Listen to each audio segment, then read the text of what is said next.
Thunderstruck. Adjective. Shocked and amazed by the power of fun on Carnival. Riding Bolt, the world's first roller coaster at sea. Brian got thunderstruck so hard, his 93-year-old grandmother felt it 3,000 miles away in Nebraska and immediately booked a cruise. Hooray! Get thunderstruck starting at $289.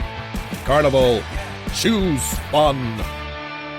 Cruises are in U.S. dollars per person, double occupancy. Taxes, fees, and port expenses additional. Restrictions apply. Full details on carnival.com. Ships registry, Bahamas, Panama. Would you rather have wireless on the most reliable network nationwide or unlimited with 5G for $30 a month per line? You don't have to choose with Xfinity Mobile. Wireless so good it keeps one-upping itself. Most reliable based on Roots Metric U.S. report. Results vary, not an endorsement. $30 per month per line when you get 4 lines. Let's get ready to mortgage. He is the prince of programs, guru of guidelines, master of matrices. He puts the fun in funding.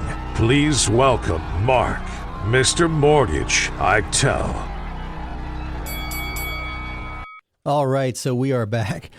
I love that intro. I don't know whether I'm supposed to come out swinging or it kind of reminds me of the Chicago Bulls intro too. So anyway, I love that that walkout music, if you will. So, hey, just to finish up the thought on the Federal Reserve and the secondary mortgage market, that confuses a lot of people. And what I wanted to share is that during the pandemic, the Federal Reserve stepped in and they bought the majority of mortgage-backed securities. And I don't want to geek out or bore you with the technicalities of this, but basically what happens when mortgages are originated and funded, they're bundled. They're then sold to Fannie Mae and Freddie Mac, and at that point, they're bundled into mortgage-backed securities, and they're sold on the secondary market, which allows Fannie and Freddie the liquidity to buy additional mortgages, which passes the liquidity back to the lender and allows another mortgage to be originated. When the Fed was the primary buyer of the secondary, the mortgage-backed securities on the secondary market, that supported an artificially low interest rate environment because they were not concerned with the rate so much as they were with flooding the market with liquidity to keep us from crashing into a recession or, God forbid, a depression. So the biggest effect that their policy shift has had is they're not going to buy the mortgage-backed securities as they have. So that's going to require a normalizing, if you will, of the secondary market. So other buyers, including foreign investment, is going to have to come back in and take their place. And because of that, it's widely believed that interest rates are going to have to come up to make those purchases more attractive for those investors. So if anyone wants to geek out on that, contact me. I'll be happy to share any insight that I have and possibly learn some valuable information from you. But anyway, that was a significant change of late, and the Fed tapering down their purchasing. Their balance sheet adjustments are definitely affecting interest rates. So we're going to jump into some questions. We got our very first question here. This is interesting. I hear this one a lot in this market. Should I waive my appraisal to make my offer better? And I don't know who sent this in. You didn't sign your name, but 8814 is the last four digits of your mobile number. So yeah, thanks for that question. Great question. Waiving your appraisal to make your offer better. We're seeing a lot of that. Interestingly enough, if you're getting a mortgage, you have to have an appraisal, because your lender has determined that they're going to loan you a percentage. And for argument's sake, let's say that percentage is 80%. You qualify for an 80% loan on a $400,000 purchase, just to use round numbers for this conversation. So waiving the appraisal in your offer is telling the seller that you want to buy the house no matter what it appraises for. However, we still have to perform an appraisal as a mortgage company or as lenders, because we have to determine the value of the asset, which is going to then determine what that percentage actually is in dollars. So to use that $400,000 example, grab my handy dandy calculator. Let's say that $400,000 house only appraises for $390 because you were aggressive in your offer, or perhaps they were aggressive in their pricing. So if you are qualified for a 80% loan in this example, now that 80% is going to be based on the $390,000 amount, which makes your loan, or your $390,000 value, which brings your loan amount down to $312,000. So in that instance, if you still proceed with the contract, you're going to have to bridge that gap, but you are going to be required to have an appraisal because that determines the actual amount of the loan. The percentage that you're qualified for is based on the appraisal or the purchase price, whichever is less, which is often confusing. So waiving the appraisal sounds, sexy in this environment, but as lenders, we're still required to perform an appraisal. And it just saddens me that we're in such an environment where buyers feel the need to be so aggressive that they're paying more than something is deemed to be worth today. And I understand that, in this rapidly appreciating cycle that, oftentimes time is the savior and the appreciation absorbs that overpayment, if you will. And, everybody's happy on the other side of this.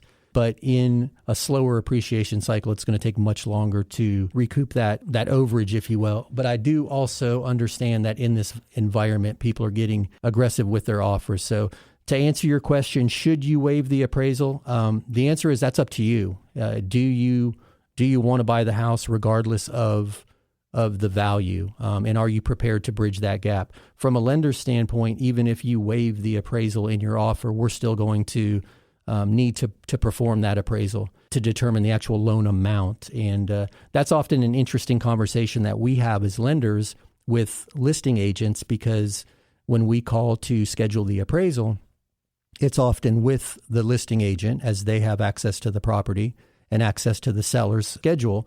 And their common response is, well, the buyer waived their appraisal, so there doesn't need to be one.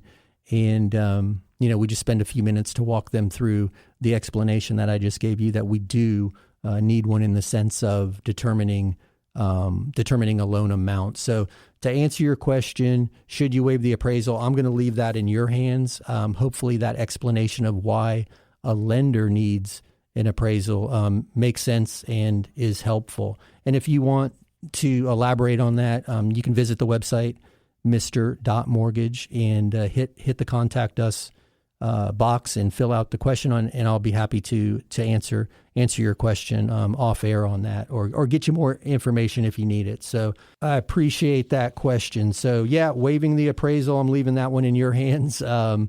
We've seen people that have been hurt by it and people who have not been hurt by it. So crazy times that we're in. Also, too, if you're an agent, you know that the contract changes that went into effect November 1st, the new FAR contract in Florida. Well, Florida's the Florida Association of Realtors is FAR. So if you're listening to this outside of Florida, this is irrelevant. But the Florida contract was modified and it went into effect November 1st to include a finance contingency requiring an appraisal to be received and accepted by the lender. So another confusing point in this market is the contract change, because it requires us as lenders to have not only performed the appraisal, but to have received it. So two different reasons for an appraisal there. One is the determination of value for you as the buyer and your willingness to proceed regardless of the value.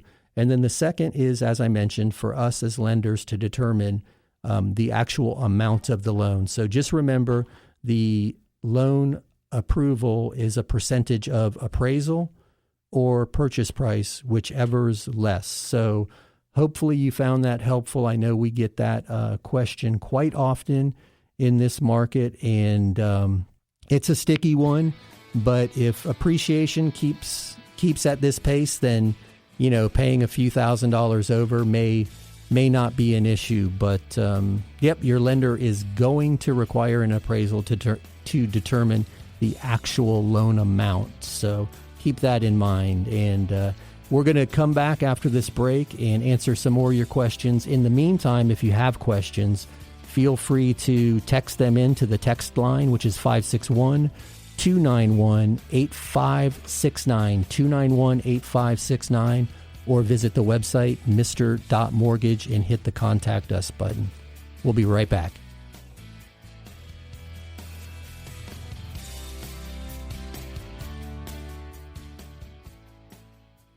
Thunderstruck. Adjective. Shocked and amazed by the power of fun on Carnival. Riding Bolt, the world's first roller coaster at sea, Brian got thunderstruck so hard, his 93-year-old grandmother felt it 3,000 miles away in Nebraska and immediately booked a cruise. Hooray! Get thunderstruck starting at $289.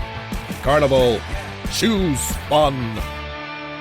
Cruises are in U.S. dollars per person, double occupancy. Taxes, fees, and port expenses additional. Restrictions apply. Full details on carnival.com. Ships registry, Bahamas, Panama. Would you rather have wireless on the most reliable network nationwide or unlimited with 5G for $30 a month per line? You don't have to choose with Xfinity Mobile. Wireless so good it keeps one-upping itself. Most reliable based on Roots Metric U.S. report. Results vary, not an endorsement. $30 per month per line when you get 4 lines.